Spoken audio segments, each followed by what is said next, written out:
Good day to you. I am Juliet's nurse. You may call me Nurse, and I am going to be leading you through Act 4 of William Shakespeare's Romeo and Juliet. Let's first start by reviewing what happened in Act 3 of the play. Now remember, at the start of Act 3, Romeo and Juliet had just gotten married, and Romeo was walking when Tybalt tried to start a fight with him. And Romeo said, "No, I love you. I will not fight you." So Mercutio fought him and was killed. And then Romeo, because he was so mad, fought Tybalt and killed Tybalt.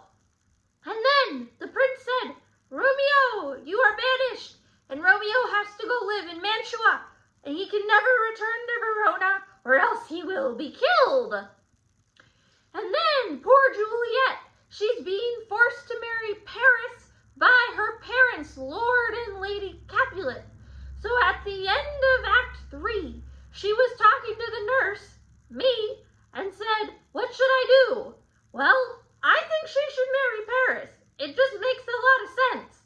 But she didn't like my advice. So now she's on the way to go see the friar to see if the friar can help her figure out what to do. And this is where we are at the start of Act 4. Now, at the start of Act 4, we're going to see a bit of dramatic irony. We've had a bit of dramatic irony before, but just so you know what dramatic irony is, it is a contradiction between what a character thinks or says and what the audience knows to be true. Dramatic irony can be used to either create humor or to build suspense. And of course, in this play, it's going to be used to build suspense. So the dramatic irony in this scene is that we already know that the friar and Juliet know that she's married to Romeo. But you're going to see the friar talking to Paris, and he does not yet know that Juliet is already married to good Sir Romeo. So that's where the dramatic irony comes into play.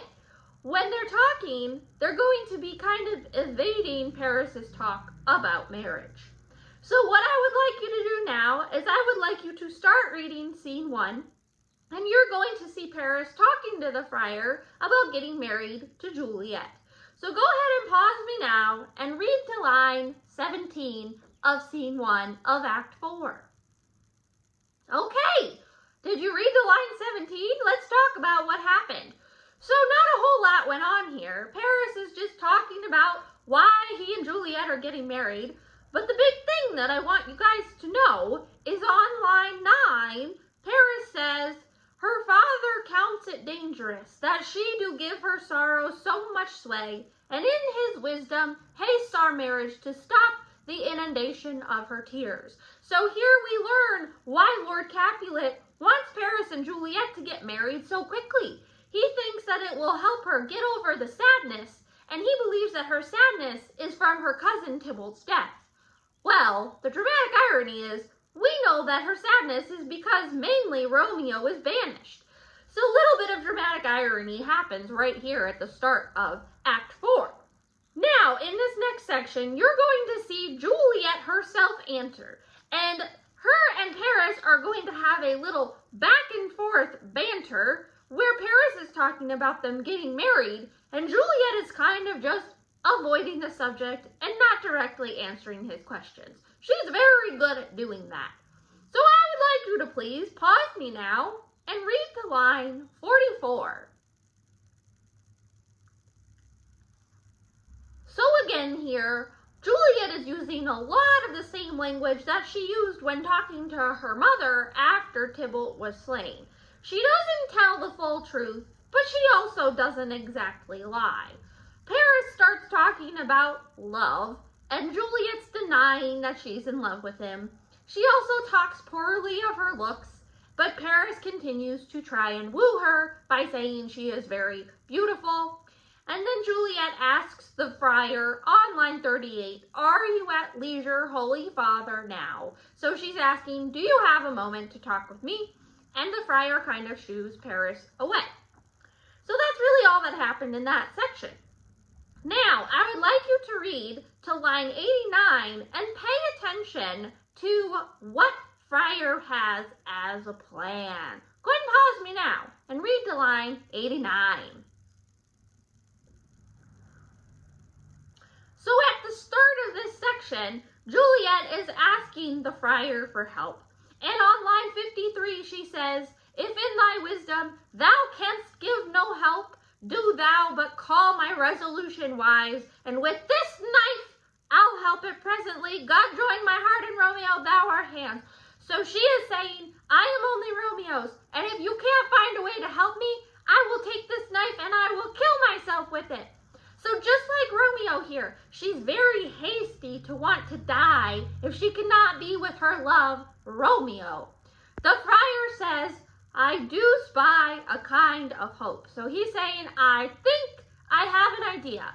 But on line 70, he says, "The plan craves as desperate an execution." So he's saying he has a plan, but it's almost as extreme as you killing yourself. The Friar goes on to continue to say about the plan that it will require a lot of bravery on Juliet's part. And Juliet retorts this by saying all of the horrible things that she's willing to do besides marry Paris. She says, "From the battlements of yonder tower I will leap, or I will walk in thievish ways where serpents are. You can chain me with roaring bears or shut me in a nightly prostitute house. You can cover me with dead man's bones." So she's saying all these terrible things, and she says on line 85, "Or bid me go into a new-made grave and hide me with dead man in his shroud." So she's saying, you can literally hide me in a tomb. I will do anything to be with Romeo. Well, the Friar is going to reveal what his plan is. Now, his plan has 5 parts. So I want you to see if you can figure out what all 5 of those parts of the Friar's plan are. I would like you to go ahead and pause me now and read to the end of scene 1. Okay, so hopefully you were able to decipher at least part of the Friar's plan. But let's talk about it to make sure you understood. This Friar, he's just such a wise man. So on line 90, the Friar starts by saying, "Go home and give consent to marry Paris." So the first part of his plan is go home and tell your mother and father that you will marry Paris. Then part 2, he says, "Tomorrow night, look that thou lie alone." He's saying, make sure nobody is in your room with you. Be by yourself.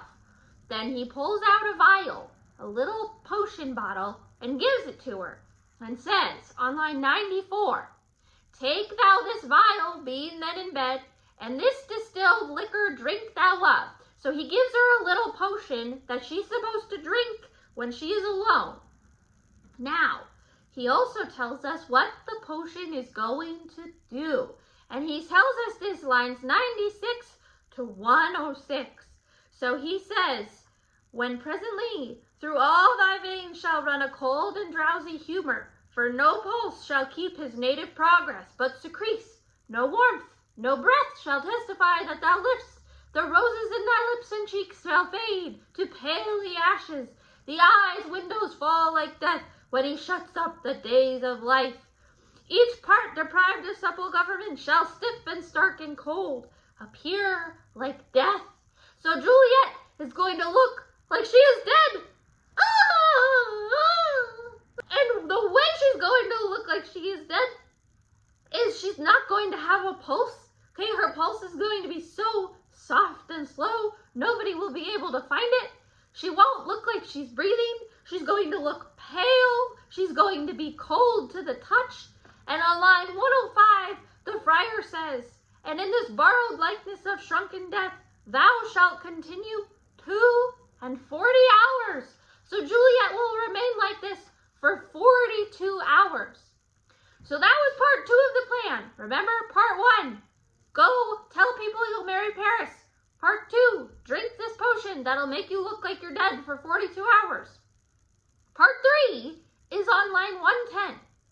Then When, as a manner of our county is, in thy best robes uncovered on the bier, thou shalt be borne to that same ancient vault where all the kindred of Capulets lie. So the part 3 of the plan is Juliet is going to be buried alive. Oh! She's going to be buried in the Capulet vault.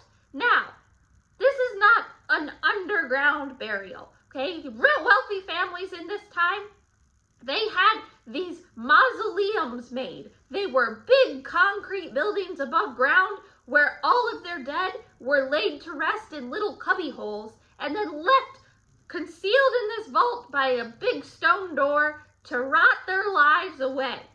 So basically, Juliet's going to be put in this big concrete house with a bunch of dead and rotting bodies of all the Capulets that have come before her, including her freshly buried cousin Tybalt.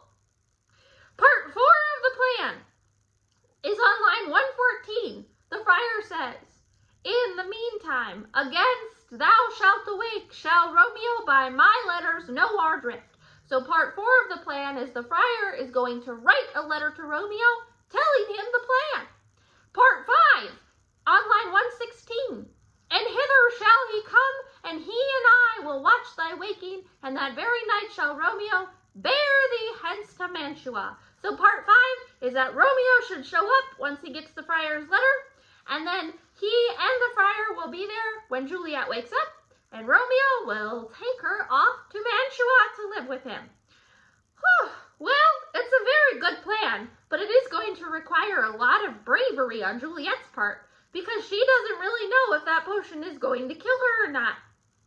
We'll continue on with this in the next video. I hope you guys have a magnificent day. Please make sure to complete your study guide, and I will see you tomorrow.